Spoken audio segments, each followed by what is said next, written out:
triplex villas at Bachpalli, APR Projects.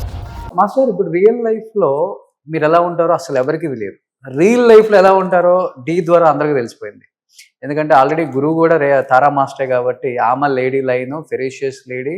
ఎవరైనా దగ్గరికి వెళ్ళాలంటే 10 సార్లు ఆలోచిస్తారు పెద్ద హీరోలు కూడా. ఆ స్థాయికి ఆమె వెలిగింది, తప్పలేదు. లేడీ కాబట్టి ఇండిపెండెంట్గా సింగిల్గా వచ్చారు కాబట్టి అలా ఉంటేనే ఒక వాల్యూ ఉంటుంది అనేది కొంతమంది అలా థింక్ చేస్తారు కాబట్టి అలా ఉండడం తప్పలేదు. అలా ఉన్నారు కాబట్టి తారా మాస్టర్ అంటే ఇప్పటికి ఒక రెస్పెక్ట్ ఉంది. సేమ్ అదే వాళ్ళ శిష్యురాలు రేఖా ప్రకాష్ మాస్టర్ కూడా ఫాలో అయ్యారు. రేఖా ప్రకాష్ మాస్టర్ దగ్గరికి ఆడవాళ్ళు పక్కన పెట్టు, మగవాడు అనేవాడు రావడానికి సాహసం చేయడం కష్టం. ఇంత దూరం నుంచి మాట్లాడాలి, మూమెంట్స్ కూడా చెప్పాలి. ఎందుకంటే డి ద్వారా చూసాం, ఇచ్చి పడేస్తారు ఒక్కొక్కరికి. అలానే ఉంటారు రియల్ లైఫ్ లో మీరు కూడా? మాట్లాడాలి అనుకునే వాళ్ళు మాట్లాడితే నాకే ప్రాబ్లం లేదండి. ఓకే. పిచ్చిగా వచ్చి మాట్లాడాలి అనుకుంటే పిచ్చిగానే ఇచ్చేస్తా. ఓకే. అంటే ఊరికే వచ్చి మాట్లాడాలి. కొంతమంది కొన్ని పిచ్చులు ఉంటాయి, ఆ పిచ్చుల్ని మనం ఏం చేయలేం. సో వాళ్ళు మన మీద ఏదో ట్రై చేస్తూ ఉంటారు. ఆ టైంకి వాళ్ళు కూడా మనం ఖర్చుకి ఇచ్చేస్తే వాళ్ళు వెళ్ళిపోతారు. అంతేగాని ఇచ్చిన సందర్భాలు చాలానే ఉన్నాయి అనుకుంటా. బోల్డెన్ ఉంటాయి. ఇన్ని సినిమాలు పనిచేస్తే ఎంతమంది దగ్గర ఉంటే ఎవరో ఒకళ్ళు మాట్లాడకుండా ఉంటారా? అవన్నీ చాలా కామన్. ఇన్ దాట్ కేస్ మీరు ఏ కంపెనీకి వెళ్ళి ఏ జాబ్ చేసినా ఇలాంటివి జరుగుతుంటాయి. అది అందులో ఏమి తక్కువ ఏదో ఎక్కువ అంతా ఏం లేదు. అందులో మీరు టామ్ బాయ్ స్టైల్లో ఉంటారు కాబట్టి కొంచెం కష్టం. ఇంకా అన్నెసెసరీ థింగ్స్కి వెళ్లకుండా ఉంటే బెటర్. అంటే ఎవడో ఏదో పిచ్చిగా చెప్పాడు, మీరు ఉంటేనే మీకు పిక్చర్ వస్తుంది అంటే, బాబు థ్యాంక్ యూ వెరీ మచ్, నువ్వే పెట్టుకొని ఈ పిక్చర్ని చెప్పొచ్చు. అలా ఎందుకు చెప్పరో నాకు తెలియదు. So some times the other way round also. So నేను అవన్నీ ఐ డోంట్ అగ్రీ.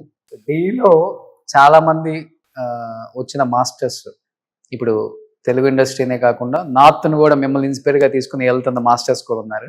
వాళ్ళని చూసినప్పుడు, వాళ్ళ ఎదుగుదలను చూసినప్పుడు వెరీ హ్యాపీ అండ్ ప్రౌడ్ అండి. నాకు డీల్లోంచి వచ్చారంటే అసలు ఫస్ట్ ఆ గణేష్ గారు కానీ శేఖర్ మాస్టర్ గారు కానీ వాళ్ళంతా ఎదుగుతున్నారంటే ఐ ఫీల్ సో ప్రౌడ్.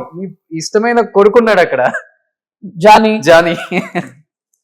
నిజంగానే చాలా మంది నా కొడుకు అనుకుంటూ వచ్చారు. బాబు ఆయన ముస్లిము, నేను హిందూ, ఎలాగ కొడుకు అవుతాడు. కానీ I feel really proud. Bombay కూడా వచ్చి చేయడం. బట్ వన్ థింగ్ ఏమైందంటే, ఒక చిన్న హ్యాపీనెస్ ఏంటంటే, ఆ పాత్ ఏదైతే ఉందో అది ఇప్పుడు ఈజీ అయిపోయింది. అంత కష్టం కాదు, మేము నడిచినంత కష్టం కాదు. ఆల్రెడీ రోడ్డు వేసేసాం.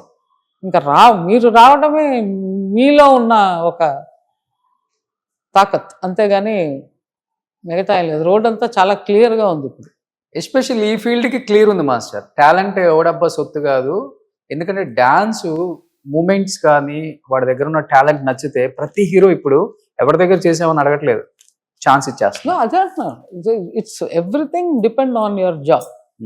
మీ జాబ్ మీరు కరెక్ట్గా చేయండి, మీరు ఎక్కడికో వెళ్తారు. మీరు అది ఇంతే నేర్చుకుని మాకు వచ్చేసింది మేము చింపేస్తా ఉంటే రెండో పిక్చర్లోనే కనపడుతుంది. ఓకే, అదే ప్రాబ్లం. సో జానీకి మీకు ఒక ఫైట్ నడిచింది, వచ్చేటప్పుడు వీడియో చూస్తున్నా, నాకు డాన్స్ రాదు, నాకు యాక్టింగ్ రాదంటే మీరు నిజమే అంటారు. సో నువ్వు అర్థం చేసుకోలేవు, నీకు మెచ్యూరిటీ లేదని చెప్పేసి మీరు అనగానే స్టేజ్లో నుంచి దిగేసి వెళ్ళిపోతాడు. ఒక్కసారి మళ్ళీ తన ఇప్పుడున్న సూపర్ డూపర్ హిట్ సాంగ్స్ అన్ని వేసి ఇప్పుడు వీడియోని కంపేర్ చేస్తున్నారు.